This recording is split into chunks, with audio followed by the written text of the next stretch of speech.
Hey guys, it's Matt for Antihero magazine. I am joined today by Ash, the guitarist for Venom Prison. How are you, man? Nice to meet you. Good, thank you. Thank you, man. And you've just finished up an amazing set on the main stage of Bloodstock. How was it? Did you have fun? Yeah, it was really good. Like honestly, like when I was setting my gear up and I looked behind me, I was like, it doesn't look too busy. And then I turned my amp on ready to play, and I was like, holy shit! Yeah, everyone came. I was so pleased about that. So yeah. And you've released one album. It was last year, Animus. It was Correct. called. Yeah.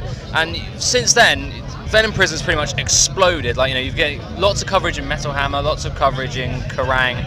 So why do you think you're rising so quickly and being received so well? I don't really know, because obviously this was never expected. It's not something that we were aiming to achieve. Obviously we wanted to write the best thing we could at the time. So realistically we're just taking it bit by bit, doing the tours to support the album and stuff, and just keeping all options open. But the reaction to it has been great, and I'm like truly thankful for that. Yeah, absolutely. Was there ever a point where you ever thought to yourself, suddenly it clicked, like, wow, this is going much bigger than I expected it to at this stage?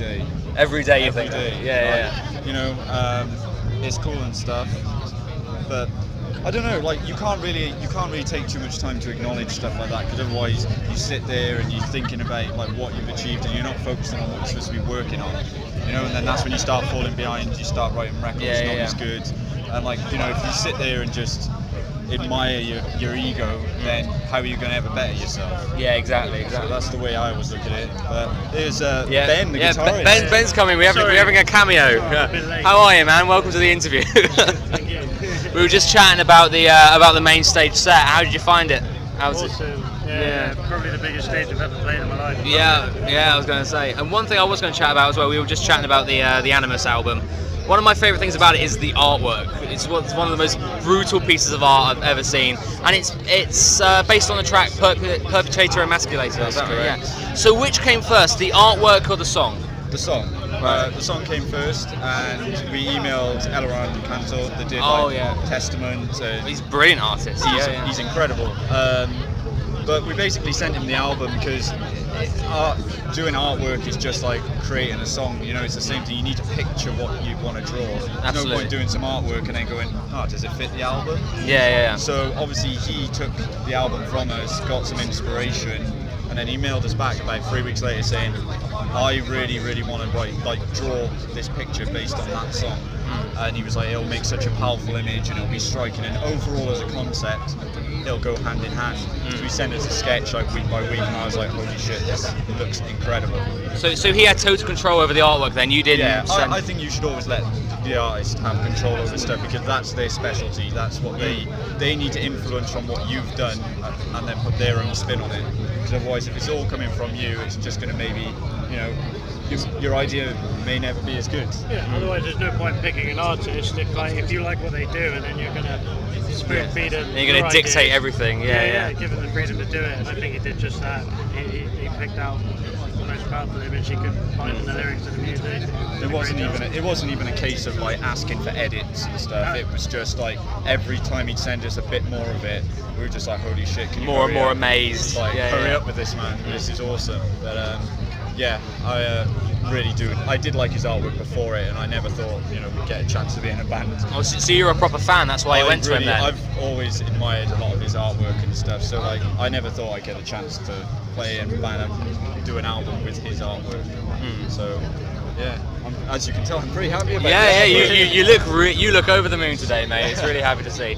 And it came out on Prosthetic Records, Correct. The Animus record. So what was it that you think drew Prosthetic to you, and why did you want to go with Prosthetic in the end as well? There's quite a few things that happened really. Like a friend of a friend spoke to Prosthetic, who knew them personally, and was like, hey man, this band's just done a pre-production on an album, you need to check it out. And the guys at Prosthetic checked it out, and then within like a couple of days they were like, we want to do this album. And you know, Prosthetic for me, like think of all the bands that have grown from that label, and all the previous bands that were on there, etc. They've got a strong roster. Oh, they do. They really do. Yeah. Even the bands that leave the roster that go and take a step to the next level, like they're all incredible bands. So for me, it was like, yeah, this seems like a good place for this album to home. So that's why we went to it. And watching you live as well, one thing I found interesting was your lead singer, and in your stage performance there was none of this Bloodstock, clap for me or any of that shit. It was very direct, like very not so much interacting with the audience as much as just playing metal as much as possible. I think it's just because in my head personally, the music it's an aggressive music. It's not a pleasant music. It's not a pleasant message. It's very in your face and aggressive, like I said.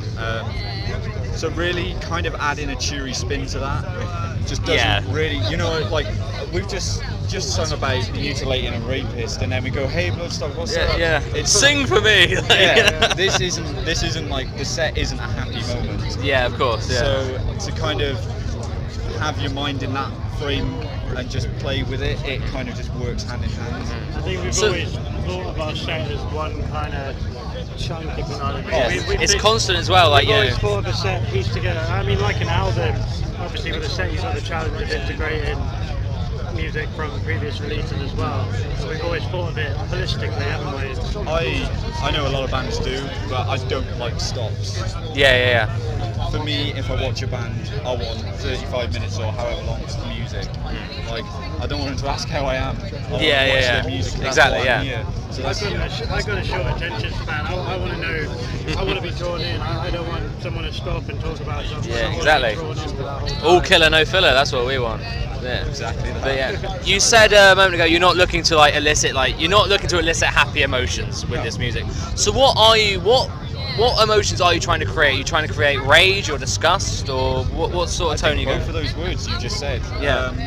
Like I said, the lyrical content, the music itself is not, it's not very, it's very dark and miserable. Oh, absolutely. And the lyrics go with that as well. So, yeah, it kind of just, in my head, it just has to be like that. That's how I get in the mind frame for it. That's how I enjoy playing, because it's going out in my head.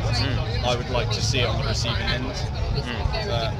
Yeah, and like attention span. If you stop in every song, people are just like, "What the fuck you doing, man? Just get on with it." So yeah, that's it pretty much. And you have such enchanting lyrical topics as castrating a rapist and force-feeding him his own genitals. So where did that come from? I don't think that's my place to say too much. Right. Okay. It's all the lyrical content is genuine stuff. It's not for a horror aspect or classic, traditional death metal approach. It's lyrical content that is very personal. It's people's lives and stuff, and it's just their way of generating that in a way towards a crowd that's like, this is my message. I don't have to explain what it's about. It sounds horrible, which I know it does in a way, but it's almost way too personal to sit down and have a conversation with someone about. But I think the only way of really having a word or having a moment of speech is in the music. Yeah. So yeah, like I said, it's a miserable band. Yeah. And combining the imagery with those lyrics, with the fact that you're a female-fronted death metal band, which is depressingly rare actually in the scene. A lot of people have been calling you a very feminist band. Is that a label that you accept, or? Well, yeah. To be honest, being a feminist as well, it doesn't mean that you have to be a militant Oh, of course. But even by just not acknowledging that we've got a girl in our band, to me, we've got a vocalist. I mean, to call someone a feminist band, it's like, I mean, if you're not a feminist, you don't believe that women should have equal rights as men. Yeah. Who the fuck shouldn't be a feminist in the classical sense? I think people just get kind of wound up by a lot of, you were talking about militants. Yeah, I don't have a problem with being labelled that at all. Of course. So I want to ask, now that you're set on Bloodstock, Bloodstock's done for this year, live-wise, what's next? What shows are coming up next? So we just announced the Decapitated tour. Yes. Oh yes. Yeah, I'll be seeing you on that one. Definitely. We won't be doing the full thing. We'll just be doing the UK dates, because we've got a tour being announced next week that the band will be in Europe with. Okay. So we're going to be in Europe with that band and then joining up with Decapitated. Okay. In the process of in between these tours, we are writing and then next year we have quite a few plans and tours already in place, ready to go. But we need to work the writing around it as well. So it's just keeping on top of everything, you know. And you've done so many amazing tours this year already. Like Suicide Silence and Darkest Hour come to mind instantly. So what's been your favourite tour so far? There isn't one. There isn't one, and the reason being is because they're all so different. Yeah. Like you know, each band is not similar to any of the tour packages, and like keeps it fresh. It brings a new scene in. Sometimes it brings people that would be into that genre and maybe not yours, but will get into it through that. Like we just got off a tour with Aversion's Crime, yes, who are a very, very good deathcore band, but we don't have that route in this band. But those shows, those kids and people at those shows get into it because it's just something refreshing and different to them. Like, that makes sense. Yeah, absolutely. And I want to end this interview. I need to ask the obligatory question. Animus came out last year. Any plans for a second record? Any demos? Any writing going on right now? Yeah, there's writing going on, but I couldn't say much more than that. Right, okay. I think we need to be very focused. Like, I would love to say when, but as it being the second album, I really want to make sure we get our heads down and make this right. Especially with how Animus went down so well received all over the board, you probably really want to knuckle down with this and really, yeah, absolutely. Thank you so much for spending the time to chat with me today, guys. Everyone go and pick up Animus. It's an absolute boss of a record. Until then, Venom Prison. See these guys on the road. Thank you. Thank you guys. Cheers. Thank you.